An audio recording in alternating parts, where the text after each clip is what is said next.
Many people reached out to me, tried to help me, tried to steer me on the right path. I didn't care. I wanted to hang around with troublemakers. I wanted to be a troublemaker. Quite frankly, I wanted to be a gangster. I don't know how appropriate this is, but I'll do it anyway. You can see I got the Al Capone tattoo on my arm. That's what I wanted to be as a kid, and I did my best to make it happen. So I was into all kinds of crimes. I sold drugs. I did robberies. I broke into houses, stole cars, whatever. But the main crime for which I was in prison was I, in a fit of rage, arranged for 3 of my friends to...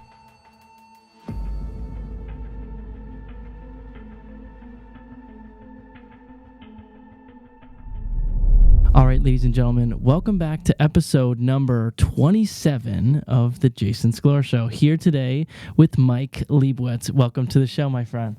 Hey, how's it going, bud? It's going well. This is his first time in the studio. I alluded to him coming onto the podcast in my last episode. I don't know for those of you who are tuned in. But Mike is, and actually, I'll let you give the listeners the breakdown on who is Mike Liebowitz. Mike Liebowitz is an ex-convict, recently released from prison after serving 25 years. It's been a little bit more than a month. While I was in prison, I did a lot of reading, studying, introspecting, changing. I also co-authored a book called Down the Rabbit Hole, How the Culture of Corrections Encourages Crime with Brent McCall. And from that book, I ended up a regular guest on a popular local political talk show, the Todd Feinburg Show. I've been on that for about 4 years now. Not quite, but almost 4 years. And I'm loving life right now. I'm living to the best of my ability. Yeah. I have a lot of goals and can't wait to reach them. Yeah. So my father has been good friends with Mike since how old? Since I was 14. Yeah. So I'm 46 now, so 32 years. Right. And they both grew up in the South End of Hartford. Not me. I grew up in Wethersfield. You grew up in Wethersfield? Yes. Oh, shit. I didn't know that. Yes. Well, now you know. All right. See? All right. So Mike's from Wethersfield. My dad's from the South End of Hartford, but they were friends growing up. Always getting into trouble, as you know, I've heard stories from.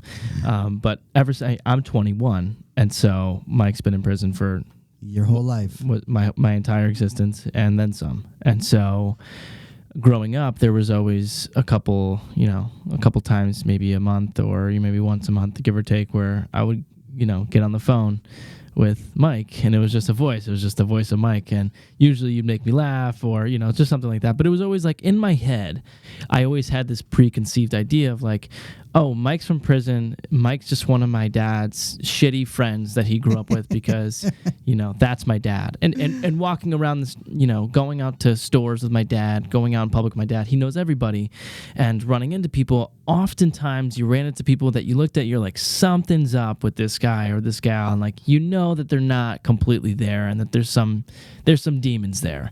And so hearing you speak, I just had assumed that you were, another one that got away, because that's how my dad grew up and that's probably just who you were. And so, but as I matured and as, I saw that you published a book and like started to actually gain more consciousness, that's when I started to realize, I'm like, oh, actually, this guy might not be the piece of shit that I'm assuming he is. It's just because he had been to prison. And then it really solidified when Cal and I went out to meet you for the first time, when your first day out. And then I was like, holy shit, like, this guy's not... my whole preconceived idea, was completely shattered, and I was like, damn, like, I got to get this guy on, and I need to have more conversations. And it's like, I've had better and more engaging conversations with a guy that served 25 years in prison than I have with 99.9% of people that I've ever chatted with. And so that really shook me. And so with that, like, as we were talking at Joey Garlick's, questions and questions and questions just kept popping into my head. And so we're going to riff through some of those, but I think one of the places to start is going to be the place where most people want to start, is they want to know, and I would actually like to know a detailed story on what happened. Okay, well, first we need to address the elephant in the room, and that who is this 0.1% that you have more engaging conversations with than me? Because I got to say, I mean, I should be better than 100%. You might be right. You're probably right. You are probably right. That's funny you say that. I think you just went with the politically correct talking point there, Jay. I mean, to be honest with you. So I ended up in prison. Well, first of all, I grew up, both of my parents were drug addicts. My mother raised me by herself, and they taught me to be a criminal. Now, I say that not to blame them. It's no one's fault but me. many people reached out to me, tried to help me, tried to steer me on the right path. I didn't care. I wanted to hang around with troublemakers. I wanted to be a troublemaker. Quite frankly, I wanted to be a gangster. I don't know how appropriate this is, but I'll do it anyway. You can see I got the Al Capone tattoo on my arm. That's what I wanted to be as a kid, and I did my best to make it happen. So I was into all kinds of crimes. I sold drugs. I did robberies. I broke into houses, stole cars, whatever. But the main crime for which I was in prison was I, in a fit of rage, arranged for 3 of my friends to break into my ex-girlfriend's house and stab her boyfriend. When they did, they accidentally stabbed her as well. Now, thankfully, neither one of them died. But I ended up getting 27 years for that. And it was what's known as consecutive. And I don't want to take people too far down the rabbit hole, no pun intended, and what that means. But my total effective sentence ultimately was 33 years. And through a lot of hard work and a lot of help from people like your father, mostly your father, I was able to get that sentence reduced and ultimately got out after 25 years and about 4 months. Wow. Damn. And so were those charges kind of stacked as well, or were there any charges that were stacked? Or what do you mean by stacked? Because I know sometimes people, like it's a slap on the wrist because, this happened or you had served, maybe a couple months if you, had stolen something or whatever. And then, well, you did this, and you did this, and you did this. And so you're charged for a bunch of things. Or was it just the 25 years straight up just for? No, I had multiple cases in multiple courts. Assaults, drugs, possession, whatever, a whole bunch of things. Right. I wasn't a nice guy. Right. And how old were you when you went into prison? I was 21. You were 21. So you're literally my age. Yes. Wow. That's fucking wild to me. I remember because when we were eating dinner, I remember this is what hit me and Cal hard when we were talking about it after. It was like, you said you're like, I've never had like a real job. Never. Still haven't. Like, that's crazy. It blows my mind. It blows my mind. What do you, I remember I had asked you this at dinner, but I want the people to hear it as well. I want to hear the best thing that you got from being in prison and the worst thing that you got from being in prison.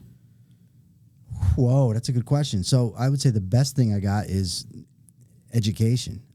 But by education, the problem is the word encompasses so much more than just learning. So a lot of books. I read over 600 books while I was in prison. I got 2 associate's degrees and completed 2 certificate programs.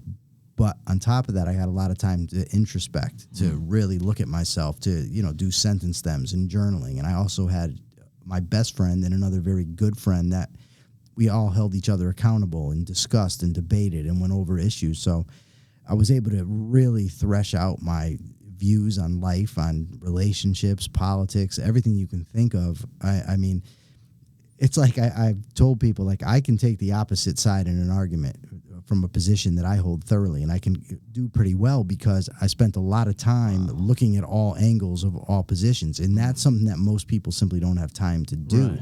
So that was the biggest benefit. I think that it's hard to say what was negative because what was the alternative?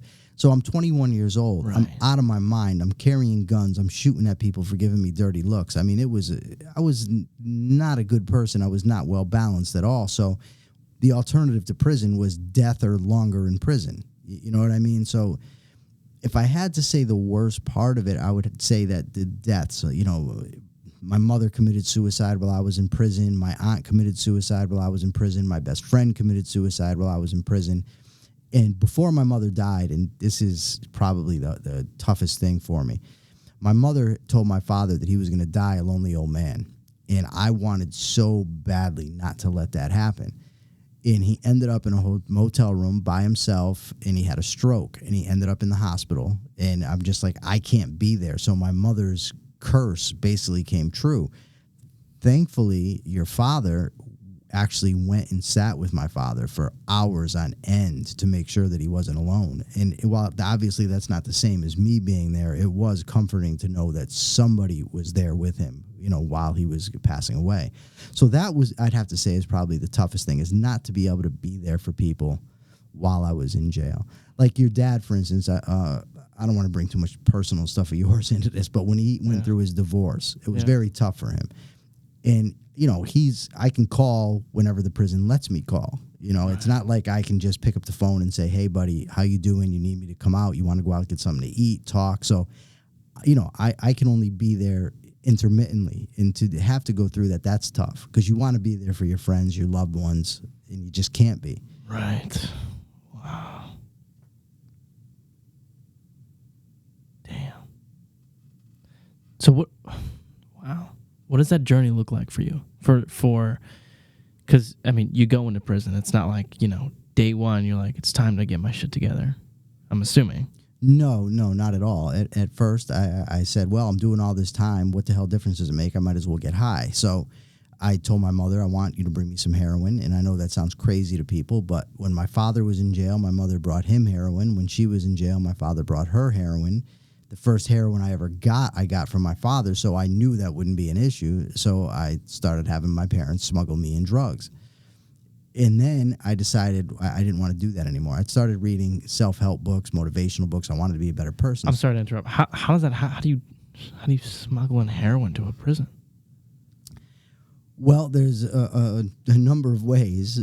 At first, my method of choice was, so what they do is they take the heroin, they put all the heroin into one bag, you put it in a balloon, tie the balloon, and then you swallow the balloon and throw it up later.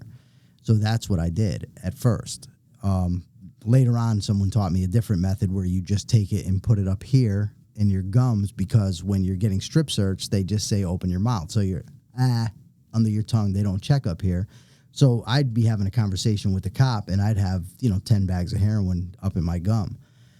Holy fuck. So, yeah. So, but now, so I decided to change, and I started reading, right? When was that? That was in 1998, the end of 98. So how many years were you in prison? I had been in prison 98, about a year and 3 months when I first decided to change. But then I backslid. I didn't, I thought I had it all figured out, but old habits die hard, and it slowly came back, and I ended up right back where I was, getting high again. I don't know how far you want me to go. I don't want to get too ahead of you. You do. All right. Whatever. So in 2004, my friend Brent and I decided that we were going to change. Now, the thing is, what was happening is he and I, even when I was getting high, I was still reading 5 hours a day. So he it ends up with an incongruity.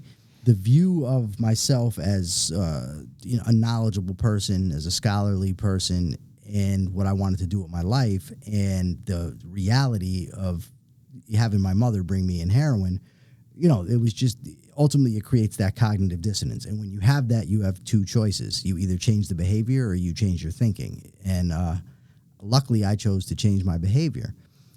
And why do you have two choices? Well, because the human mind can't handle dissonance. I mean, it just can't. So you're ultimately either going to rationalize, justify, and continue the behavior, or you're going to alter the behavior. You can't do both, because it just won't work. Okay. I mean, maybe I'm not going to make a universal statement and say nobody could ever make it work, but I have never met anybody, I've never read about anybody, and I've never been able to make it work. Okay. So how do I explain this? So there's a couple factors that come together here. One of them was my, what's the word I'm looking for here? My coming across the works of a philosopher novelist by the name of Ayn Rand. And I read her book, Atlas Shrugged, and it was mind-blowing to me. The things she put out there, the method of gaining knowledge, the rational existence, her ethics, that gave me a moral template to follow. So now I know, okay, this is the type of person that I want to be. I want to be a confident person. I want to be someone that works for my own self-interest without violating the rights of others. I want to be someone that achieves.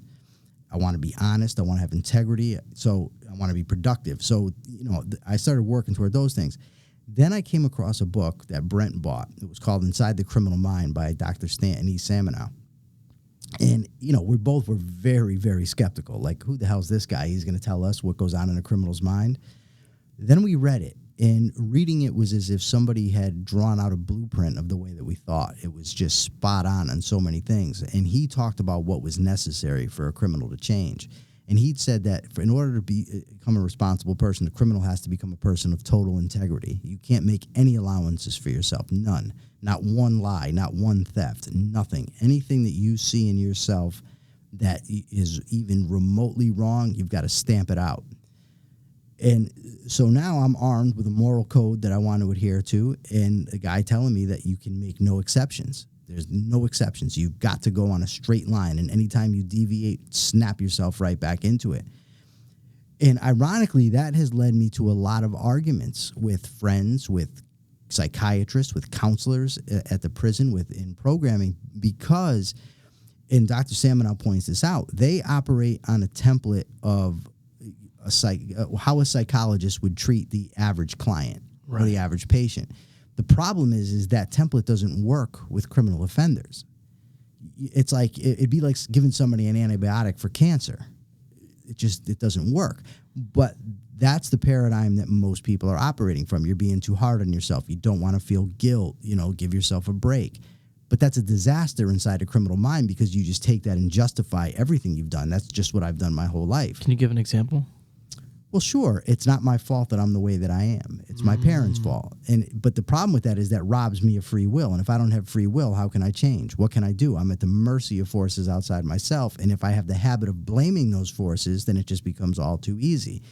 Or let's say, as I'm leaving here, I snatch your watch, and I say, it's just a watch. Look at this kid's young. He's got his whole world ahead of him. He grew up fairly affluent. Look, he's got all this equipment. What difference does it make to him? But it's not the point of the watch, and it wouldn't be the point if it was just a pen. The point is it's not mine, and I have no business taking it.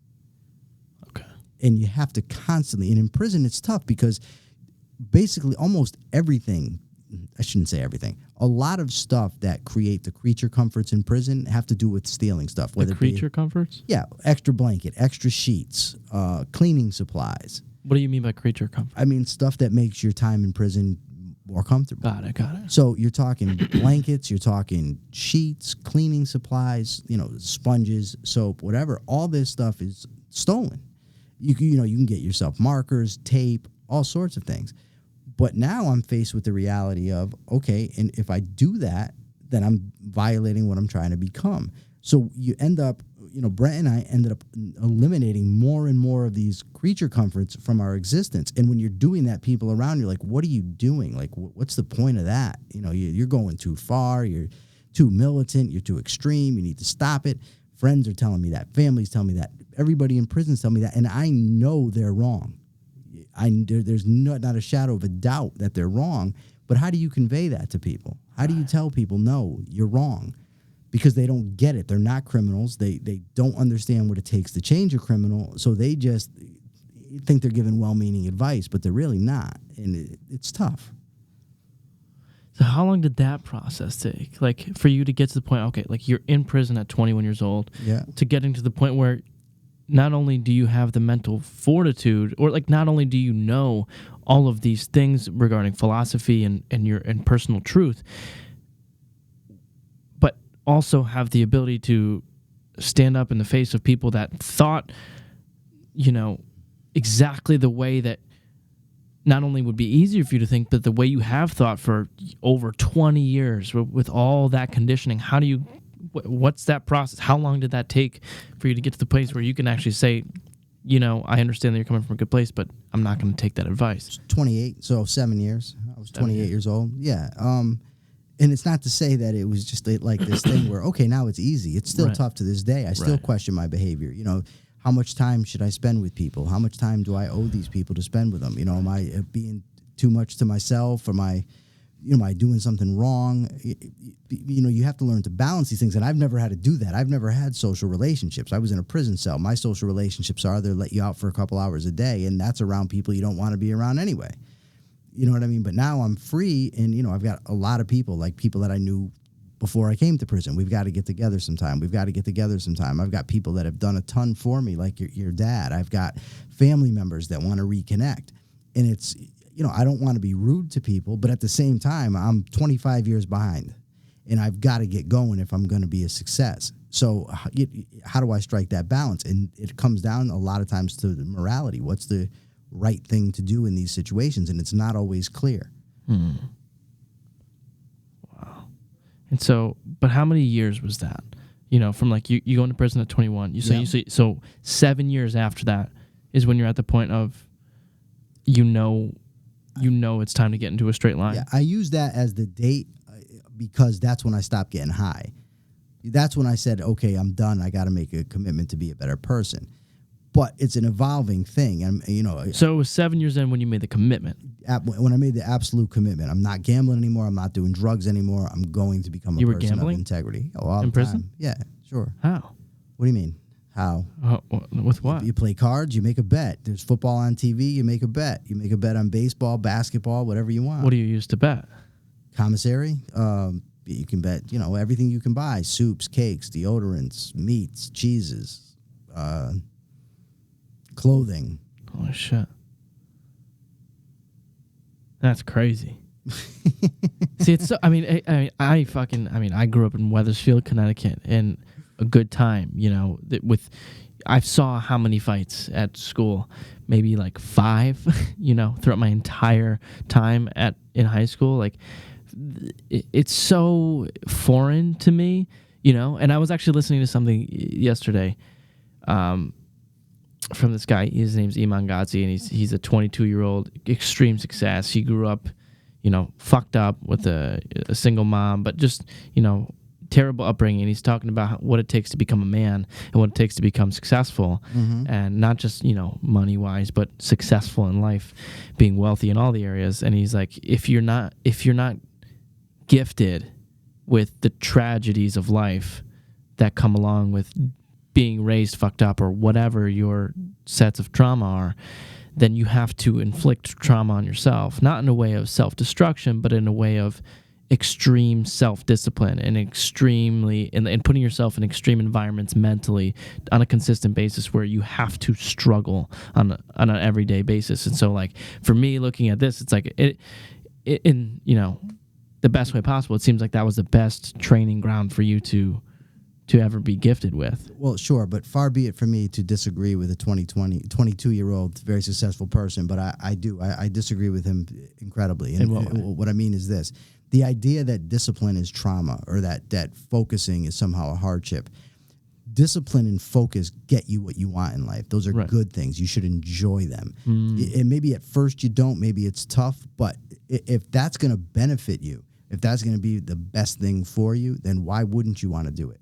Why wouldn't you use the discipline to read, to think, to put forth the effort? That is what he was referring to, but it's more so in the sense of putting yourself in situations that are going to make you extremely uncomfortable, that are for your benefit, but the discomfort is necessary in order for growth. Oh, sure. I agree with that. Okay. I misunderstood. Yeah, I agree 100%, because in the change process, there's things that, I didn't want to face. Who the hell wants to look at things about myself? I had a reputation for being a tough guy, for being someone with courage, someone that people didn't fuck with. Right. I was a stone cold coward. That's why I resorted to weapons. That's why I picked up guns, because I didn't want to fight. I was scared. Nobody knew that. I knew it. Partly, but partly I put that out of my mind. So how do you face that about yourself? How do you face the fact that I'm a person with low self-esteem? I'm an insecure twit who fears abandonment, who is so scared that his loved ones are going to leave him that he clings to them, that I ultimately committed a heinous act of violence because I was insecure. People don't want to face that stuff. I know I sure as hell didn't. And not only face what it was in the past, but then face it now. Okay, this is what's wrong. How do I fix it? Never being afraid to confront whatever came across. At the beginning, before we got started, you asked me, are there any topics off limits? Absolutely fucking not. Ask me anything you want, because I know hiding from things doesn't make them go away. Right. It just makes them sneak up on you. Right. And I don't need that. Right. Wow.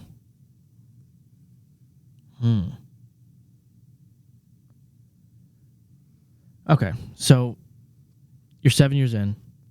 You're at the point where you're saying, okay, time to change. Like it's that point of, like, in the way I say, of mentally burning the boats, of like, you're fucking done. Like, you're actually done. It's not like counting the days of I haven't smoked or drank in 7 days. It's like, no. Like, I'm done with whatever it is that you're doing. Yeah. In your case, more so your trajectory in life. Does that sound right to you? Trajectory? Trajectory. Yeah, you basically change the trajectory that the life is going. Am I going to be a bum? Am I going to wither away in prison like most people do, watching sports and gambling and talking bullshit all day, or am I going to put forth the effort, and despite the fact that it's going to put me at odds with everyone around me, including the staff, to become a better person? So that's what I did. So that's 7 years in. And so what you said, that's 2004? Yes. So from 2004 till you got out. Yeah.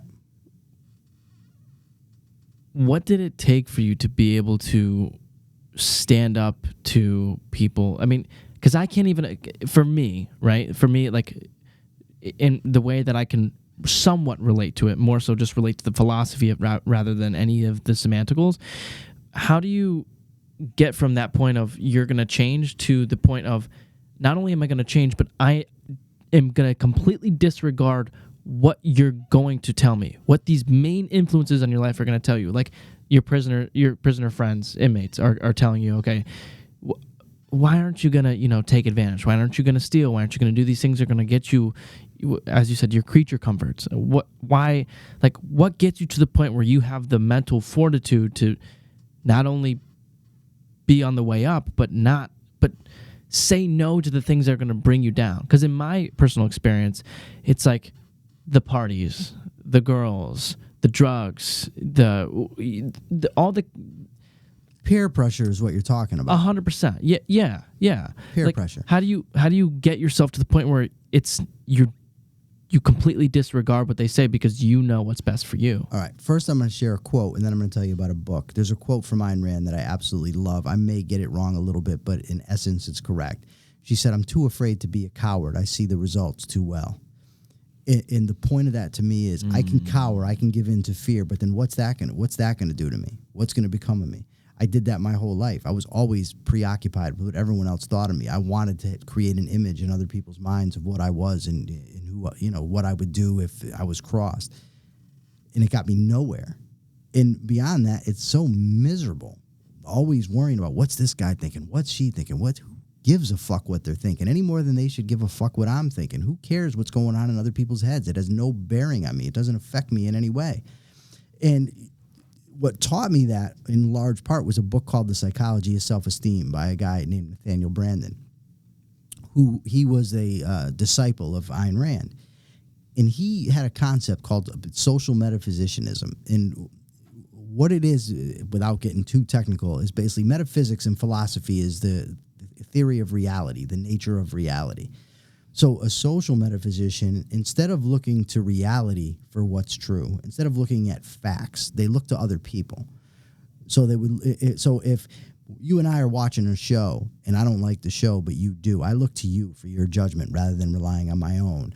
Or if there's a problem to figure out and I know the answer, but you have a different conclusion, I don't look at the facts, I look to you. And what would that lead you to? You're just a puppet. Other people have you on their strings and they control you. I don't want that. I want to control myself. Right. And there's no other way to do it but by disregarding the opinions of others. And that doesn't mean, being an asshole. And it certainly doesn't mean in situations where you have a boss who wants you to perform a certain way, you better worry about what he's thinking. But the point is you're worrying for a practical reason because he can fire you. You're not concerned solely with whether he likes you or what he's thinking about you or whether she likes you or whether she's thinking about you. You're adapting your behavior as long as it's within, your ethical principles to basically cater to whatever they want because they're employing you.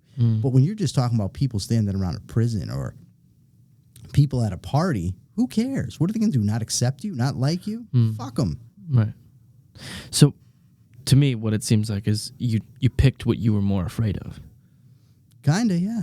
Because it's like, you're either going to be afraid of, standing up to them. There's fear both ways. It's like, it's scary to stand up to people and tell them no. A, to one, to be rejected. Two, because you don't want to be disliked or whatever. You have plenty of reasons to be afraid of standing up for what you believe in. But you decided that you were more afraid of the kind of person that you were going to become and continue to become if you were going to make these poor decisions. Sure. And let's just give a clear hypothetical. Suppose I hate your guts. Suppose I think you're a jackass, right? You're terrible at what you do. I don't, by the way, but let's suppose I do, right? So I leave here, and your father's out there. He gives me a ride, and I tell him, "Boy, your son's a real jackass. He's dumb. He doesn't know what the fuck he's doing. He's just some young punk." How does any of that affect you? Right. It doesn't at all. It's Right. in my head and I'm conveying it to him, but who cares? Does that mean you can't do what you want to do? Does that mean that you're any less than who you are? It changes nothing about who you are or what you can accomplish. The only thing is it's what's going on in my head, which is completely irrelevant to you. But how do you, put yourself in my shoes in that hypothetical. How do you not let that opinion get to you? You realize that it's powerless. It Why? does nothing, because what effect does it have on you? What am I? Who the fuck am I? Right. So let me suppose this. It would matter in the case of if I was going to kick you in the face, because then your physical safety is in danger. Then I'm affecting your life. But if it's just my thoughts and my words, who cares? What difference does it make? Is that going to change the way who you are, how you behave every day? Does everything you've been through, everything you've accomplished, all the work you've done suddenly disappear because I don't like you? Right. Well, so for me, for me, it's a process of building self-confidence or self-love, whatever words you want to put to it. For me, a lot of those words are synonymous with self-respect. And once I mean, it's been like a 4-year process, give or take, of once I actually started working on myself and trying to become a better human being and changing my trajectory from aiming down to aiming up. But in that process of working on me, I started gaining self-respect. And the reason for that is because I started keeping the promises I was making to myself. When I told myself I was going to go to the gym, I went to the gym. When I told myself I was going to start making my bed, I started making my bed. All these things that I told myself I was going to start doing, I started to do and started following through on. So as a process of keeping the word to myself, I gained self-confidence. I started loving myself because I started treating myself like I was loving myself. And once I got to that point, that's when I stopped caring as much and started gaining the habit of actually not caring about what other people thought of me, because I had a good opinion of myself. Yeah. But would you agree with that, or what do you think? Because I do agree with it. Okay. I've heard self-esteem defined as the reputation you gain with yourself, Right. And that's what you're talking about Right. there. And yeah, the better you feel about yourself, the less you're going to be concerned with what other people think about you, because you're secure. You know that their opinion doesn't matter. But if you are insecure, now their opinion starts to trigger all those things inside you. Is he right? Is that true? Am I not going to do this? Can I not do it? Am I really going to be a failure? Am I just dreaming? But when you know inside yourself, who cares? If I think to myself, if I think Jason Scalora is bald, you don't care. Right. Because you're not bald. What the hell difference does it make? Right. I'm delusional at that point, right? So it doesn't trigger anything. But one thing I will say about the motivational and the self-help industry, and I'm a big fan of motivational and self-help books with a qualifier. I think that a lot of them, they have the right message, right? Believe in yourself, do the right thing, work hard, know what you want, you'll get what you want. That's all true. The problem is, depending on how broken you are before you start that process, is just reading that and knowing it doesn't actually alter your self-image. What you're talking about, your self-esteem, your self-respect. That requires depth work. That requires going into parts of yourself that you may not want to, and basically manually altering them. How do you do that? Well, you have to, first of all, know what you want to become, which those things are very helpful in telling you. And then you look inside and okay, where am I deviating from that? How? Why? How can I change that? One of the things that I learned from a lot of reading was that emotions basically are signals to what you value, to what you believe. So if you get angry, like you ever have somebody and they get angry or they get upset about something and say, I don't really care. Well, you can say you don't care all you want, but obviously you do. But people, instead of taking that signal as information about themselves, okay, why am I getting upset? What do I value in this situation? They dismiss it and move on. Use those signals. Okay, obviously I care. Why? Should I care? Should I not care? What can I do to change it? And then you use all the information about yourself to transform into what you want to be. You manually adjust that. What I mean by manually is you self-talk. You say, okay, that's not what I want. Let me give you an example. So growing up, my mother OD'd twice in the course of about 3 weeks. Before that, my father and his wife beat my mother in the street, and I thought she was going to die. So a big fear that I always had in life was my mother was going to die. This is my biggest fear in life, right? I projected it onto other people, to my girlfriends. I became possessive, jealous, because I'm terrified of abandonment, right? So I know that. I'm noticing it. I'm working on it. Then my mother commits suicide while I'm working on it. So I'm like, fuck, like this is like the worst thing. This is my greatest fear. What can I do? Well, I can take it as a lesson. One, it didn't kill me. I lived through it. I made it. So my fear that I couldn't take it wasn't true. It wasn't accurate. Obviously I can. So I use it as a lesson. But I thought to myself, why am I so insecure? What am I afraid of? So it boils down to a few things. One is, am I lovable? Is it because I'm unlovable that I fear abandonment? That's one thing. So I have to go inside and to tell myself, look, the way that my parents acted and treated me was them. That had nothing to do with me. There's nothing inherently unworthy or unlovable about me. So I have to alter that view through self-talk, a lot of it. And every time I feel myself deviating toward that sort of fear of abandonment, interrupt it and tell myself, no, that's an old pattern creeping up. It's not true. Every night before bed, I did that. I'm lovable. I'm okay. What I do and how I behave determines my worth, not how my parents treated me. I also had to learn that, okay, not everybody's my parents. Not everybody's irresponsible. Not everybody's a liar. People are trustworthy. That's a factual, empirically demonstrable claim that I'm making, right? I can see there's people in life that are trustworthy. I can see that people are going to be good to me. So I can't use my parents as the template. The final thing is, and this is where my mother's death helped, was that even if people do abandon me, I can take it. So now I've got 3 mantras that I use. 1, I'm lovable. 2, not everybody's like my parents. And 3, even if I'm abandoned, I can take it. So now, anytime I feel insecure, anytime I'm feeling abandoned or weak, I can go to those 3 mantras. And every night before bed, I drill them into my head, but they're also available at other times as well. And you can do that with, an abundance of fears, insecurities, whatever you want, psychological issues, flaws. That's the word I was looking for, flaws.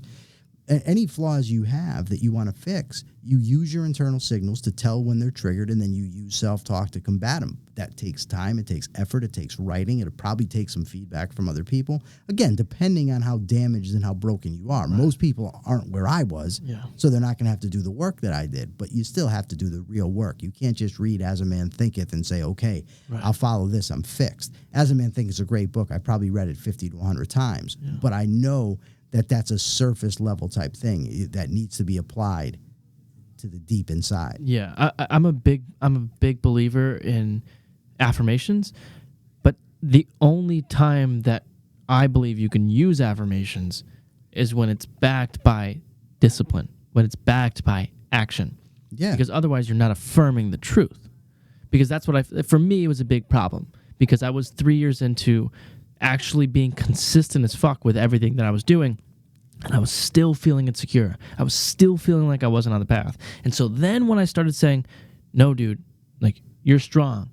You have the mind of a stoic, you have the body of an athlete, you have these things that I kept repeating to myself, like, I actually knew was true. Yes. Because I was doing those things. Yeah. And so that I just want to make that a note, because a lot of people can look at that and be like, oh, then I just need to change my self-talk, then everything's going to be okay. It's like, no, not really. Like, because yes, if you start changing the way you're going to think, it might help you feel better, but it's not going to, you're not going to believe any of these things if you're not actually acting that way and being in that way. Yeah, you're 400 pounds eating pizza all day during the week while you're watching Jerry Springer. I don't care how often you tell yourself you got the mind of the stoic and a body of an athlete. Right. You know it's not true. 100%.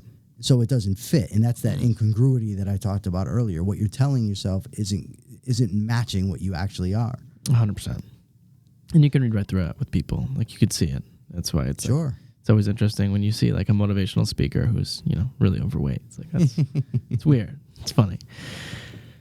I wanted to ask you, how do you get to the point where you decide, because especially in today's society, it's just fucking excuses. It's just everybody else's fault. It's everybody else's responsibility. Mm-hmm. It's everybody else's to blame for every single reason that you have a problem. Yeah. And, I look at people that, I look is the number one thing that I always end up talking about with students is I talk to a bunch of girls that are students here, and they always talk to me about their relationship problems, and they always talk to me about how the fact that all these guys and all men are trash, and they always talk to me about how all these guys are the reason why they're so fucked up. All these guys are the reason why they have all these trust issues. All these guys this, all these guys that, and the big shift is getting them to accept responsibility for their lives rather than giving responsibility to somebody else and losing the power to change themselves.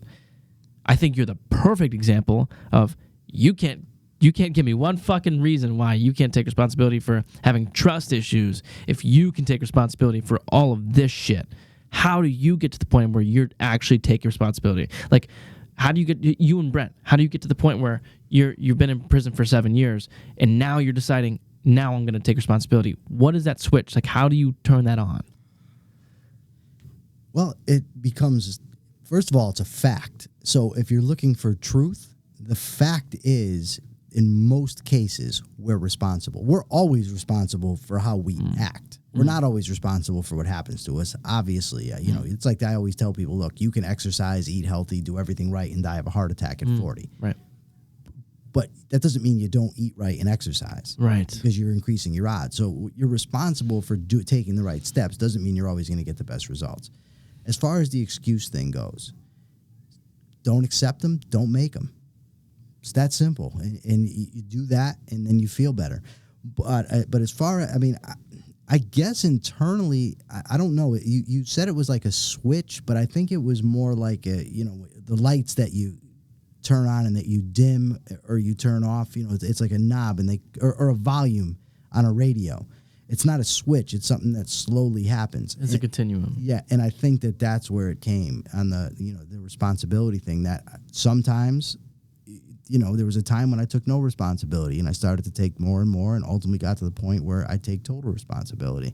An interesting thing about the girls you're talking about is they're reversing cause and effect. They don't understand that the type of the people they are attracting the type of guys that treat them that way. Exactly. It's not a matter of the trashy guys are making them this way. The fact that they're insecure and they're accepting that behavior is why they get those kind of guys. 100%. And I always give the extreme example.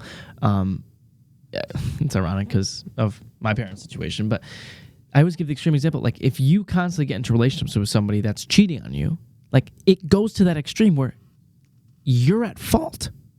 Sure. Like, there is somewhere where you are fucked up that you are refusing to accept responsibility for, because if you were actually a high-value individual, you would not accept these people that are going to be the types of people that are going to cheat on you, that are going to be the types of people that are going to abuse you mentally, physically, etc. You're not going to be in a relationship with the type of person that's going to not be a positive impact on you, because you won't accept that type of human being because you will not resonate with that vibration. Yeah, there's no value affinity. Right. You don't, you're attracted to what you are, not what you want. And there's, as a man thinketh, but it's also an abundance of other places. Right. So you're right. Now, I just want to, clarify something here. It doesn't mean that if a guy cheats on you that you're horrible. It might just be a mistake. You might have been attracted to him for things that you didn't know. But if you are knowing he's cheating on you and you're allowing it, you're responsible for that. Right. If a guy hits you once, you're not responsible. If you stay in an abusive relationship, you're responsible. Right. And look, I understand it's hard. There's a lot of factors that go into play. Right. I'm not saying, it's so easy. The guy hits you, just leave. But in the final analysis, you're responsible. Right. Yeah, and that's almost what makes it more painful, when you know that there are things that you can do. There are reasons why you are at fault. There are reasons why you are to blame, even when the story's so easy to tell that everybody, woe is me. Yeah. Yeah. Wow. So, okay. So you're at 2004, and then that's when your trajectory changes. You and Brent. That was when the big turn happened. Yeah. Okay. It wasn't like an all of the sudden, I was complete mess, and then one day I wasn't. It was when the big choice came to stop getting high was in 2004. Got it. And and so do you think that that's where most of, psychological change comes from, is from changing your habits? I think that you change I think it's reciprocal. I think that you have to make a decision to change your habits, and then once you start to actually change them, you become more confident that you can change them, and as you become more confident, then you can change more of them. Right. But it starts, I believe, with thinking. Okay. But you have to take the action in order to, really get the thing jump started. Okay. And so then what does that the rest of your time in prison look like? A lot of reading, a lot of writing, a lot of debating. Yeah. A lot of self-crucifixion. What do you mean by that? I mean, constantly looking for my flaws. What's wrong with me? What can I fix? What can I change? What issue do I have that's unresolved? It's constant, never ending. I still do it to this day. And people tell me, oh, you're too hard on yourself. No, I'm not.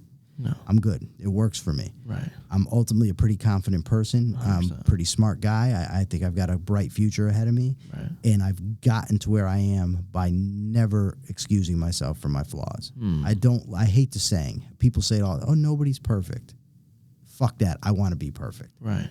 If I never achieve it, at least I know I'm trying. Right. But I'm not going to make excuses for myself and allowances for bad behavior simply by saying, well, no one's perfect. Right.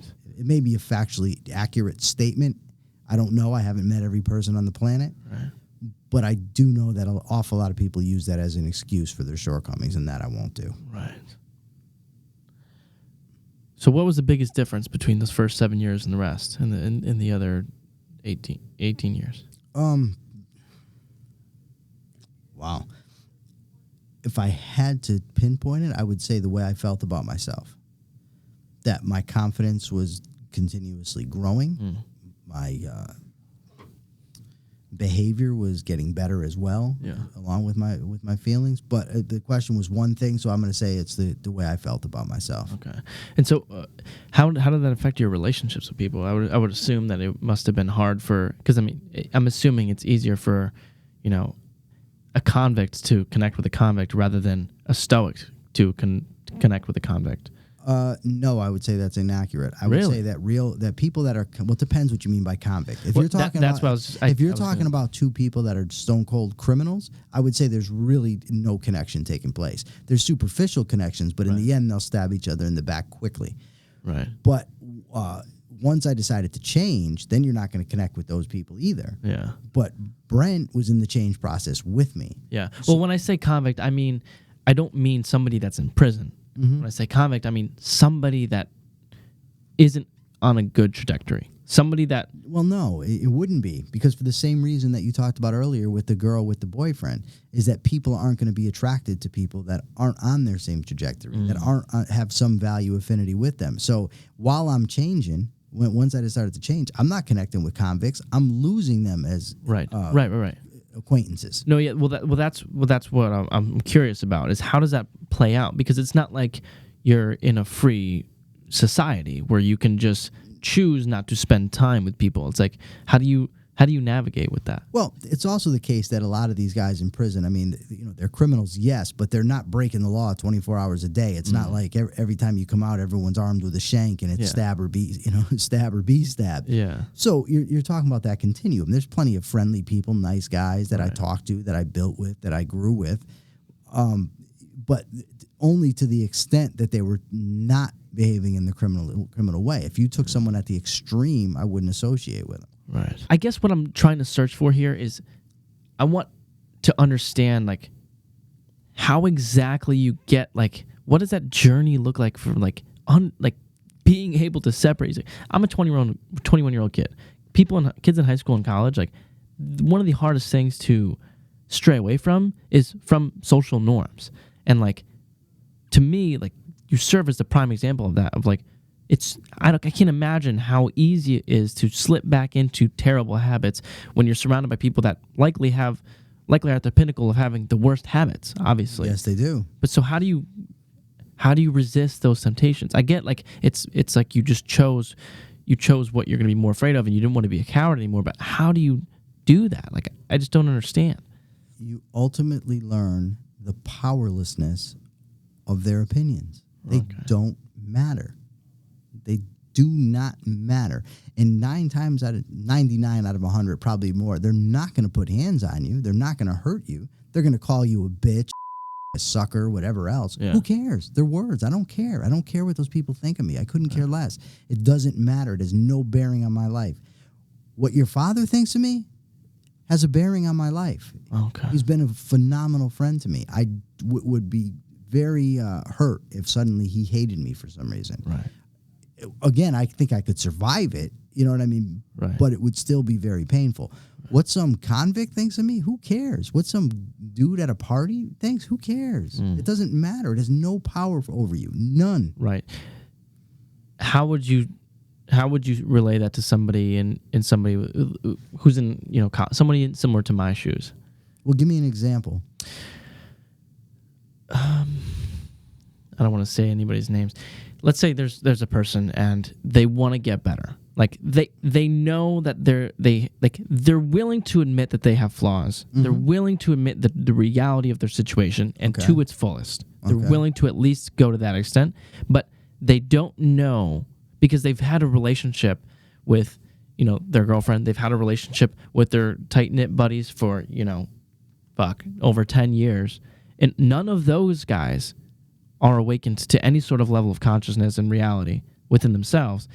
How do you get to the point where you're willing to step away? You're willing to, because ultimately that is the thing that's holding this specific individual back, is the fact that he's still hanging out with his shitty friends, and he doesn't know how to get away from them because he doesn't know. Like, what does he do to get to the point of, like, because if he was on his own and if he lived, if it was just him and you or me and him, eventually he'd be great.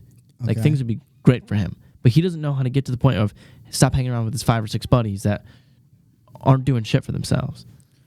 Well, you're asking a question that I believe is unanswerable, and this is why. It's because of the way you're phrasing it. You're saying to me, how do you get them to? You can't.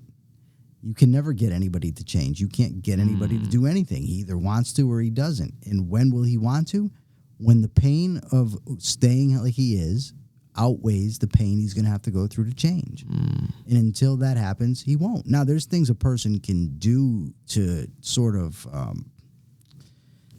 like they say, bring the bottom up. Instead of reaching rock bottom, bring the bottom up. So, you can help a person to realize how painful their existence is and how painful it's going to be and how much better it's going to be. So you can help with that process. Is that by magnifying the pain? Yeah, you can magnify it, or you can just point it out to them how much pain is coming.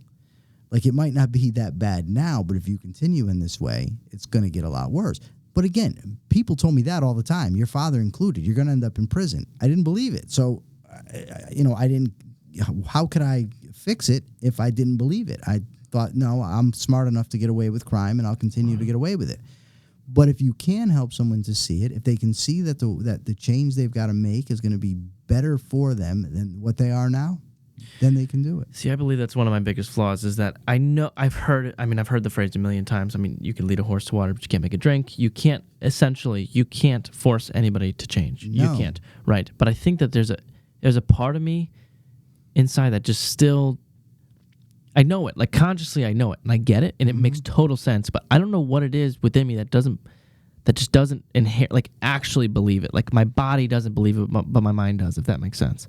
It does, because it's what I told you earlier about reading the self-help books, how you have to do the depth work to actually change that stuff.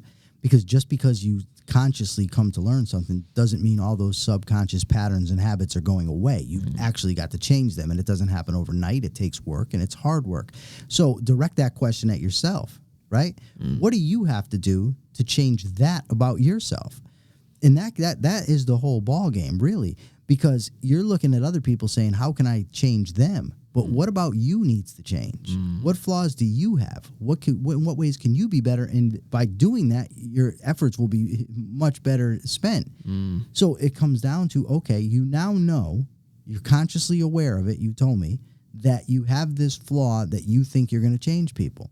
So now you change that about yourself. You do so by realizing that it's more painful to keep trying to change people because you can't than it is to learn that you can't do it. Yeah, it's ironic too, because I'm a big preacher of the quote, "Do not cast pearls before swine," which is I don't know if you understand. Yeah, it's from the Bible. Yeah, which is, if you're offering words of wisdom to somebody and they're doing nothing but treating it with contempt, then you need to shut the hell up. Yeah. It's a waste. Right. It's a waste of time and effort. Right. So then the question becomes, Jay, what are you going to do now about that? Because now you're aware of it. So now are you going to be these people that you're talking about that won't change? Or are you going to be someone that actually does something about it? Because you have to make that decision. Right. You've got to reach inside yourself and understand where this is coming from, why it's happening, and how it can change. And then you do it. Yeah. You don't act on it when you have the impulse. It's like having an impulse to drink, but you're an alcoholic. You don't do it. So when you have the impulse to try to save somebody, stop. Right. Interrupt it. Don't do it. Have that self-talk. Will you do it? We'll see. I know if I catch you not doing it, then I'm going to tell you. Right. Because I read a post of yours that said something to the effect of good friends will tell you uncomfortable truths. Of course. Well, okay. Well, let's see how receptive you are to your own advice. Physician, heal thyself. So. Yeah. Well, no, to that extent, I think that's where I think I actually take it too far. Whereas, like, I will try and help you when I know you're not going to be helped. I think that's the problem. Is like, and it's not that I'm like, you trust me, like, this is your flaw. This is like, you're fucked up here. Like, trust me, I know this for a fact because I've studied this and this. Like, but it's more so like, I will waste time and energy with people that I know aren't going to change. And even after the point of me consciously realizing that I know they're not going to change. Because I'm very intuitive in that manner of, like, I can feel it. Like, I know when they're like, oh, they're fucked. Like, at least for right now, you're fucked. Like, there's no helping you, like, at all. And I'll still run through the motions of saying what I know to be true, but is not going to have any sort of remote effect. That's a flaw, for sure. Well, time to change it, brother. Yeah. Yeah, that's all you go, for sure. I think it might be, I want to be the person that helps somebody change rather than actually helping somebody change. Get caught in that. Well, yeah. I mean, they say the road to hell is paved with good intentions. Yeah. But many That's people funny. believe that it's their intentions that matter, Right. but it really isn't. Right. What matters is what you actually do and what you actually accomplish. Right. So I wanted to ask you this. So on the timeline of when you started aiming up, 7 years in, Yeah. when does your mom commit suicide? 2008, so 4 years in. 4 years in. Yep. And so how do you think you would have handled that if it was 8 years beforehand? Oh God, I would have fell apart. Who knows? I may have killed somebody. I don't know. I would have. I know it wouldn't have been good, Right. but the actual, concrete behaviors and concrete emotional reactions, I don't know because it would depend. Where was I? What was available? Were drugs available? Was alcohol available? Were weapons available? Who's around me? Who's pushing my buttons? Right. So it's hard to say. I just know it wouldn't have been good. Oh. Okay. And how did you handle it? I'm not going to say perfectly by any stretch of the imagination. I lashed out sometimes. I got into some arguments when I was angry, but I kept trying and I kept growing and I kept learning from my mistakes. So when I was possessive of my friend, not Brent, another friend, I learned, okay, these are old triggers that are getting pushed. This has nothing to do with him. And so I did my best to fix it. When I got angry with people or, was short with people, I recognized it and I fixed it instead of just accepting it as, well, that's me. That's how I've always been. I hate that saying, by the way. But I've put forth the effort to change it, where in the past I wouldn't have. I would have just went with it. I get angry, I'm angry. That's just the way it is. It just happens. It's not because of my thinking. It's not because of my self-esteem. It's just the way it is. But by the time my mother actually died, I understood. And so I was able to make the adjustments and do the things I needed to change, to alter myself. It was painful as hell. I did a lot of crying. I did, misbehaved at times. But turning back to my old ways was never an option. Why do you hate that saying? That's how I've always been. Because at any time in my life, I could have said that. Someone tells me, stop pulling guns on people. I've always done that.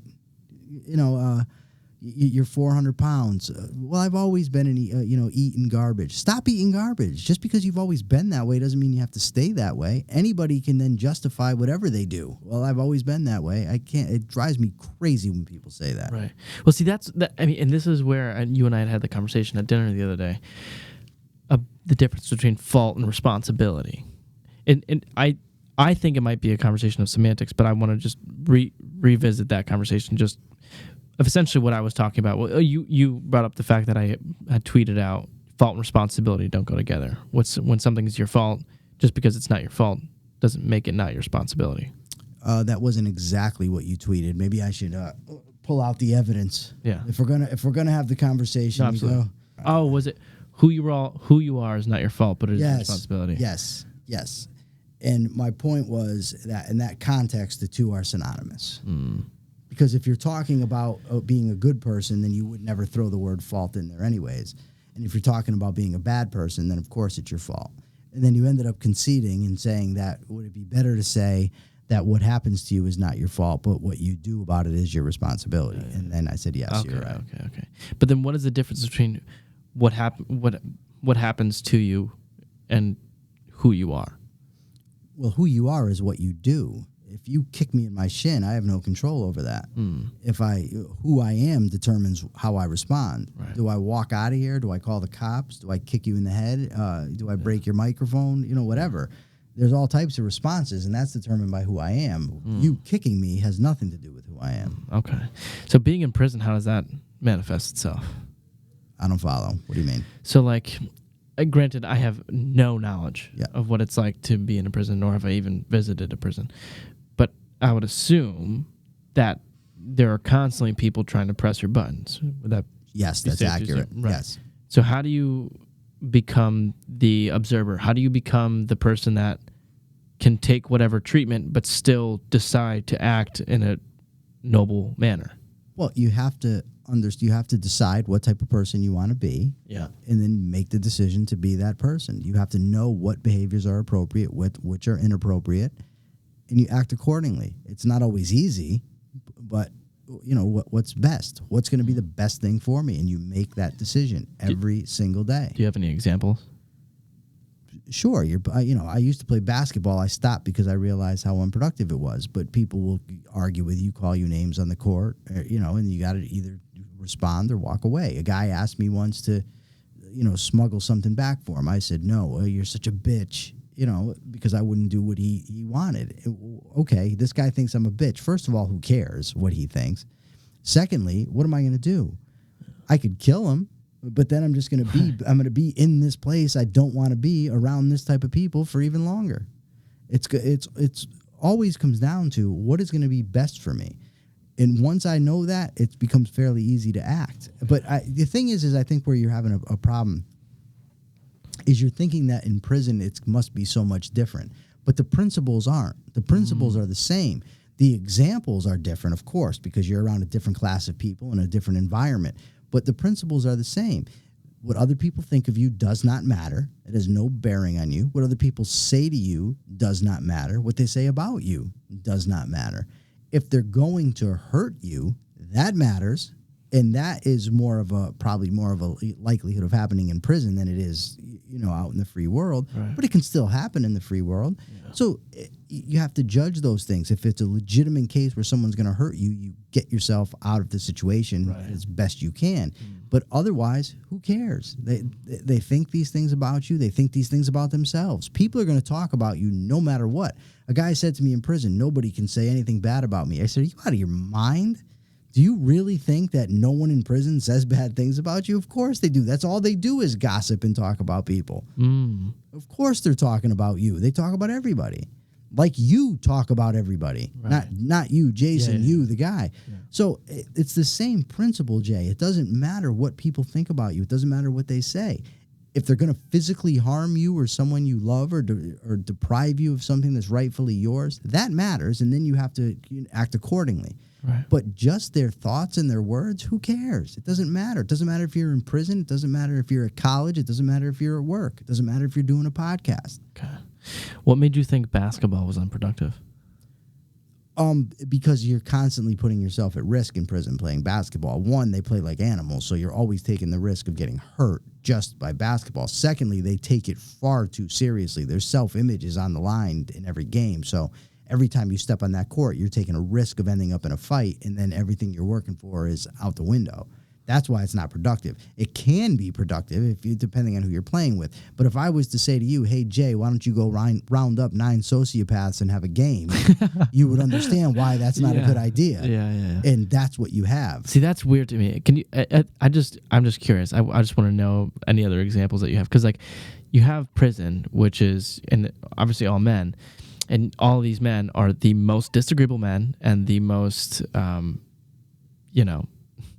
sociopathic. Yeah. Or so the ones that have been caught, rather. Yeah. What other relatively normal things like basketball are taken to the extreme that you wouldn't normally think of? Card games, chess games, checker games, anything that's competitive. Debating, anything can become a disaster. Right. Their self-images are at stake. Right. People will, especially when they're violent, will fight for their self-image. Now, what do you think is the most common thing that you've noticed in a prisoner? That like the most common trait that's not, they steal.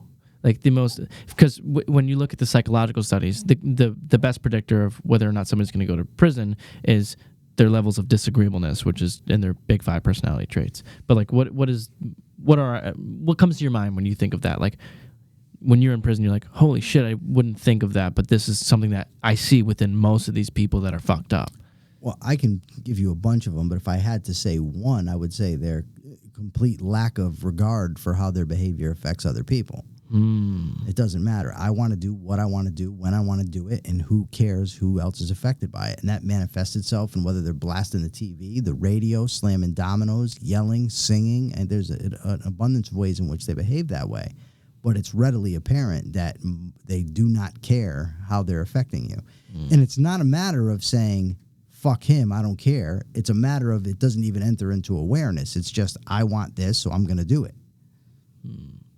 Now that makes me think about something. How does that differ from how you feel the guards treated you?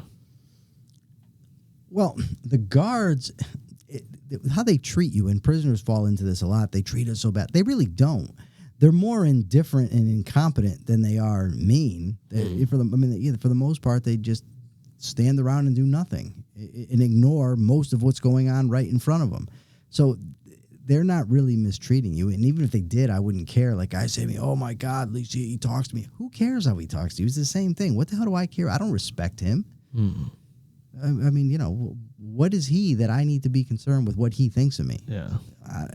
What he says to me. It doesn't make any difference in the world. It's just so crazy to me.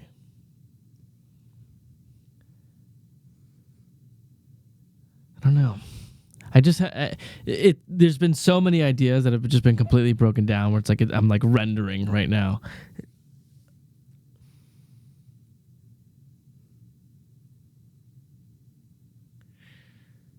How many people are like that?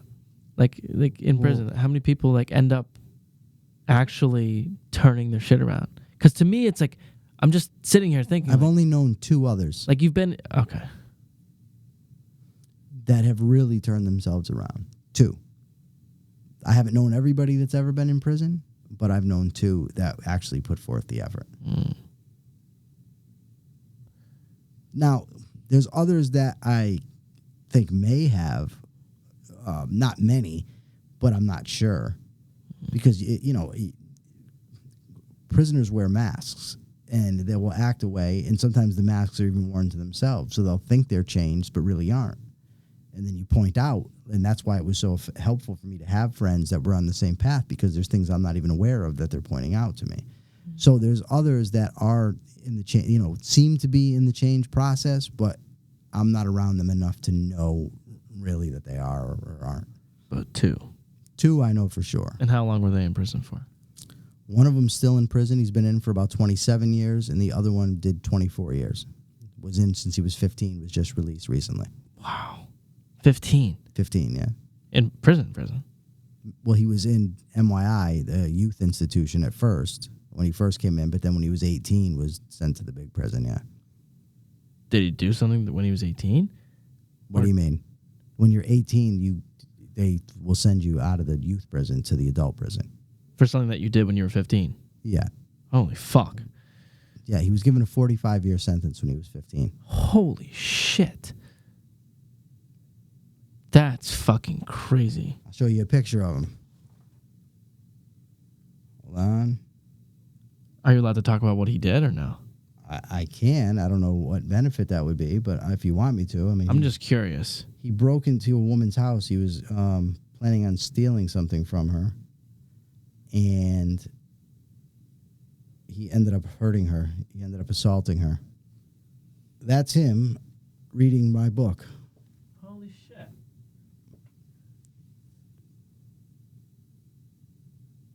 Wow.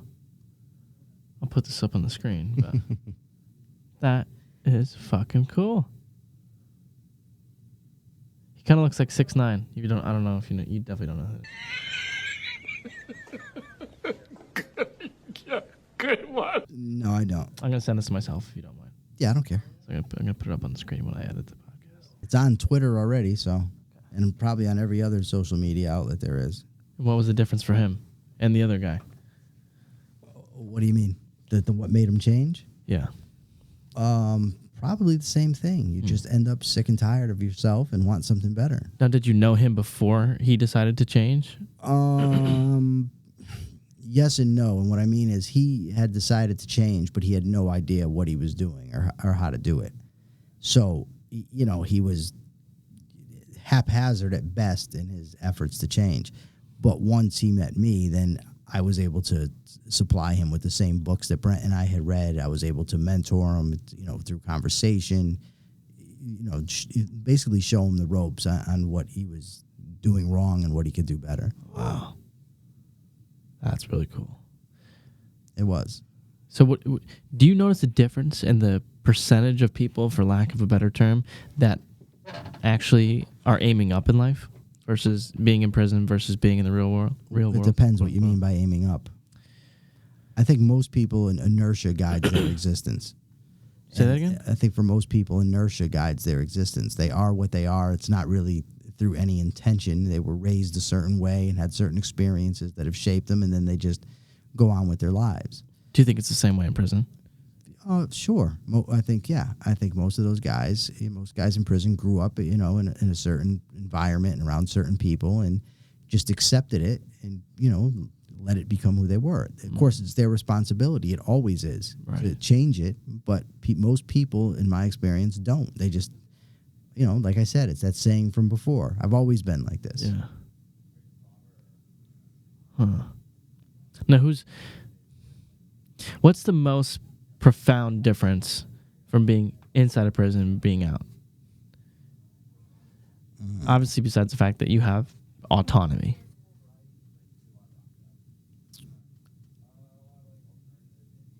I don't know if it's the most profound, but it's interesting to me, and that's this.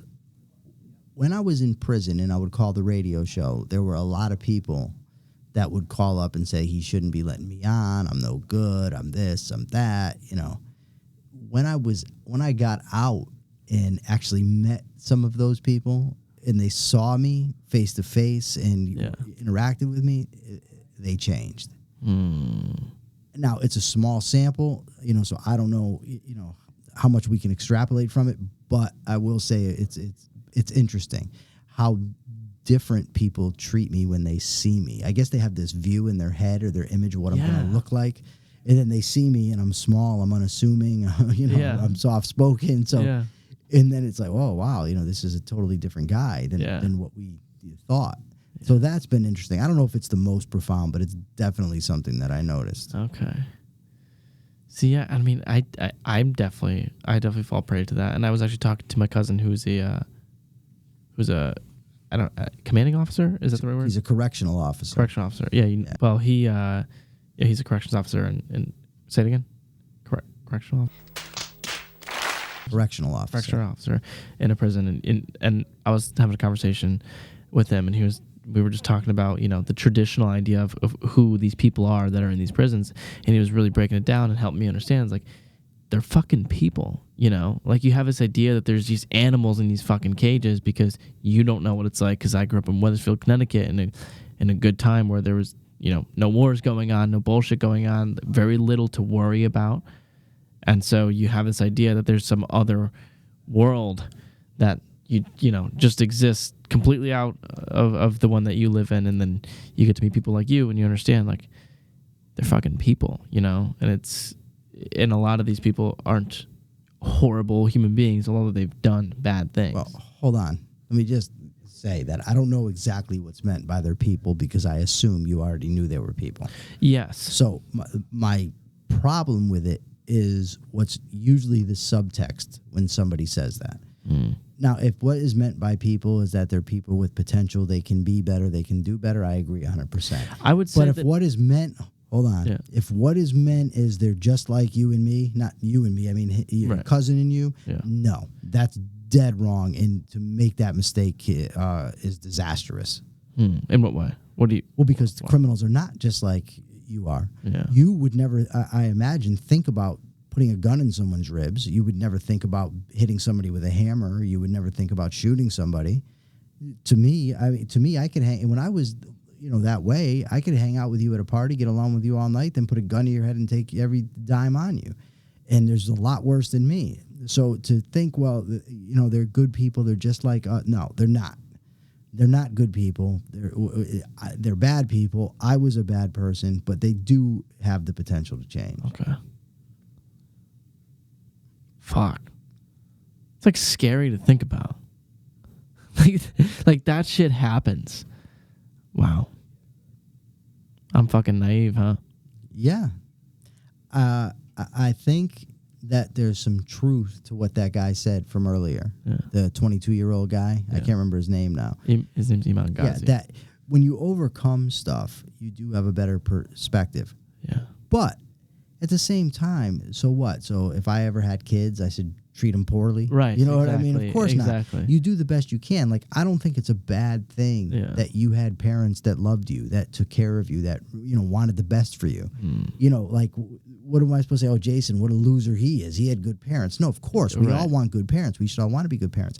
I do think, though, that there might be a tendency, and maybe this hits too close to home, but it's a chance to say it, so I really don't care, where you don't, I think, understand what your dad, for instance, has been through in life. Absolutely. Like, he never had two parents in the house. He never had, growing up, a dad that wanted to pick him up and take him places or spend time with him or loved him. And, he had a dad, but he was distant. He grew up, your dad, poor. Yeah. And I don't think that you can even imagine what that's like. No way. Now, you shouldn't, and that's a good thing. Right. But at the same time, I think it's helpful to keep in mind empathy, that people have had experiences that you haven't had that have helped to shape them. And while he's responsible, of course, like we all are for our behavior, it nonetheless helps. It's the word you said, empathy. Always understand what someone else has gone through. And if you develop that, then maybe you don't need to go through the trauma, because maybe your perspective is, I've never been through this. Help me understand it. Right.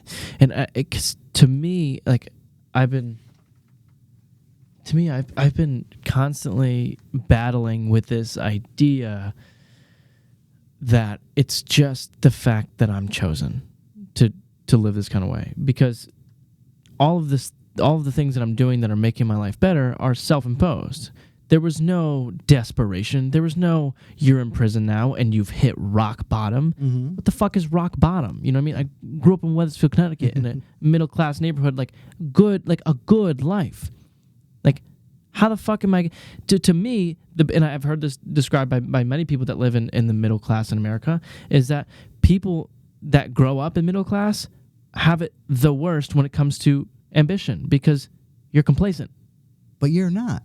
Right. But the thing that baffles me is, like, what is that? Well, I have no idea what that is. Well, Jay, maybe that's your struggle to overcome.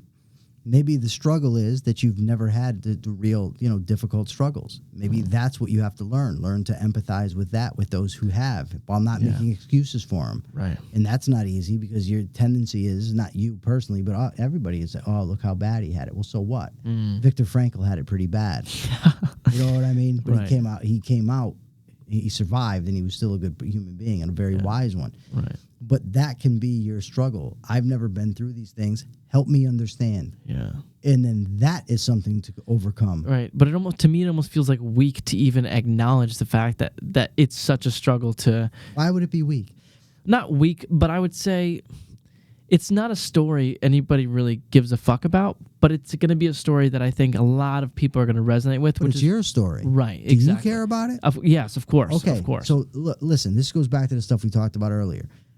Who gives a fuck if somebody else doesn't think it's a struggle, if somebody else doesn't care, if someone else... It's your story. It matters to you. Right. So how do you use your story to become a better human being, to become what you want to be? I mean, that's like the craziest thing to me. Like, my parents were, drug addicts. I grew up horribly. So what should I say? Oh, look at this guy. What an asshole. No, of course not. Yeah. No, Right. If I had kids, I want my kids to have your basic experiences. Right. That's what I would want. Yeah. I want them to grow up and be like you. Right. You know what I mean? So Right. you shouldn't be, there's nothing to be ashamed of. Right. I'm not ashamed of it. I think it's a slight part of me caring about...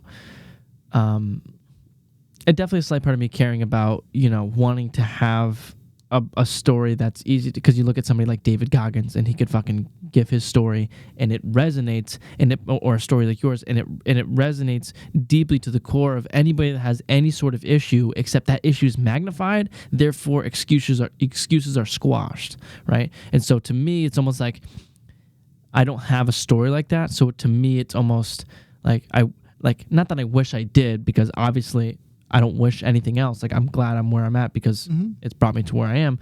But it's almost like I feel like it would be better, but it's not. And again, I get that. I know that consciously. But I think the other part of me thinks,